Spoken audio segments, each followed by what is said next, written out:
5 pieces of good news I wanted to share with you about non-GMO and organic. I'm Robin Openshaw, the Green Smoothie Girl online, and I have a bunch of good news for you today. I want to answer a question I'm often asked. If it's non-GMO, is it also organic? And if it's organic, is it also non-GMO? You may have heard that lots of non-GMO foods are sprayed with Roundup as a desiccant or a drying agent to avoid mold.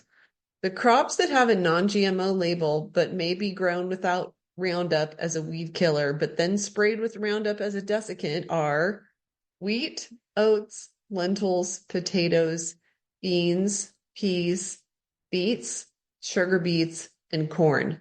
So I've got 4 pieces of good news. One is that better ways of drying crops are being adopted as American consumers react after decades of exposure to Roundup and farmers starting to spray a second time, which just made our nation sicker. It's not really that hard to use other means of keeping crops dry, but until Americans pushed back, until Roundup had lost a bunch of lawsuits, and until a new administration was coming in to clean things up instead of just keep creating more market share for Monsanto, things were looking pretty bleak. Second thing that I'm excited about is that many American companies, even without the government's involvement, are getting ready to commit to getting rid of glyphosate sprayed crops. Some have done this even before RFK Jr. was named head of Health and Human Services. Some have said they're going to get rid of all non-organic or any GMO crops as early as 2025, like even Kellogg's, Costco, Ben and Jerry's.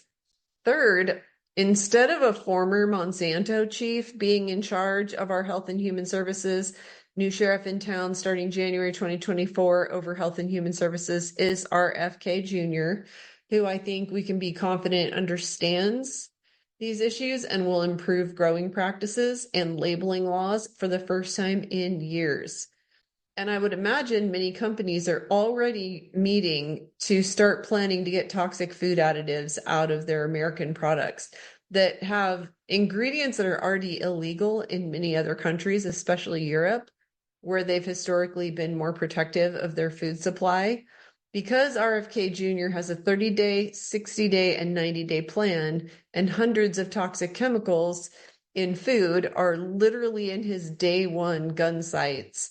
There's a lot to look forward to. And fourth, Joel Salatin, a regenerative farmer, has been appointed to a USDA position. So I think we're going to start seeing a renaissance of better farming practices where we respect the microbiome of the soil that feeds us all.